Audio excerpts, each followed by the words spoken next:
ನಂಜನಗೂಡಿನ ಖಾಸಗಿ ಕಲ್ಯಾಣ ಮಂಟಪದಲ್ಲಿ ಇಂದು ಶಿಕ್ಷಕರ ದಿನಾಚರಣೆ ಆಯೋಜಿಸಲಾಗಿತ್ತು.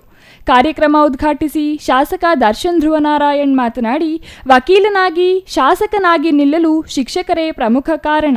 ಸಾಕಷ್ಟು ವಿದ್ಯಾರ್ಥಿಗಳ ಬಾಳಿಗೆ ಬೆಳಕು ನೀಡುತ್ತಿರುವುದು ಶಿಕ್ಷಕರು ಮಾತ್ರ.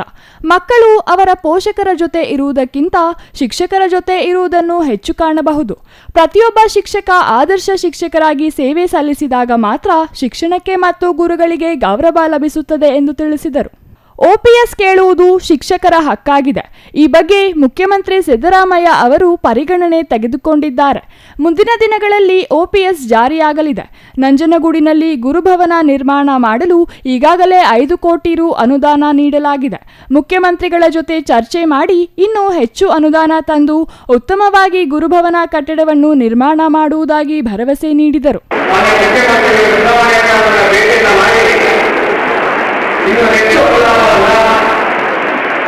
ಈ ಭವನಕ್ಕೆ ತಂದು ಒಂದು ಉತ್ತಮವಾದ ಕಟ್ಟಡವನ್ನು ನಿರ್ಮಾಣ ಮಾಡಿ ಕಳೆದ ಬಾರಿ ವೇದಿಕೆಯಲ್ಲಿ ಹಲವಾರು ವಿಷಯಗಳ ಬಗ್ಗೆ ಚರ್ಚೆಯನ್ನು ಮಾಡಿದ್ದೇವೆ.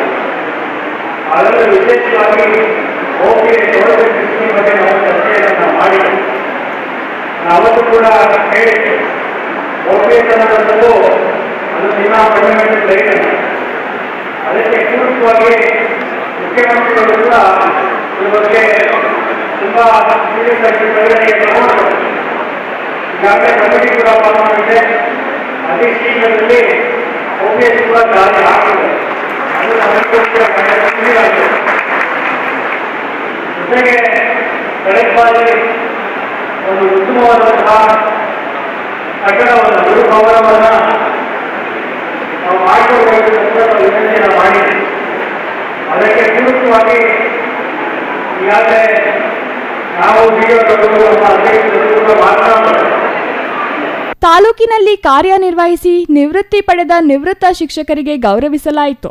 ಉತ್ತಮ ಶಿಕ್ಷಕರ ಪ್ರಶಸ್ತಿಯನ್ನು ಪಡೆದ ಶಿಕ್ಷಕರಿಗೆ ಪ್ರಶಸ್ತಿ ನೀಡಿ ಅಭಿನಂದಿಸಲಾಯಿತು. ಇನ್ನು ಈ ಸಂದರ್ಭದಲ್ಲಿ ನಗರಸಭಾ ಅಧ್ಯಕ್ಷ ಶ್ರೀಕಂಠಸ್ವಾಮಿ, ಉಪಾಧ್ಯಕ್ಷೆ ರಿಹಾನಾ ಬಾನು, ಮಾಜಿ ಶಾಸಕ ಕಳಲೆ ಕೇಶವಮೂರ್ತಿ, ರಾಮಮೋಹನ್, ಕ್ಷೇತ್ರ ಶಿಕ್ಷಣಾಧಿಕಾರಿ ಎಂ ಮಹೇಶ್, ಬಾಲರಾಜ್ ಇನ್ನೂ ಹಲವರು ಹಾಜರಿದ್ದರು. Kumar, CTV news, Nanjangud.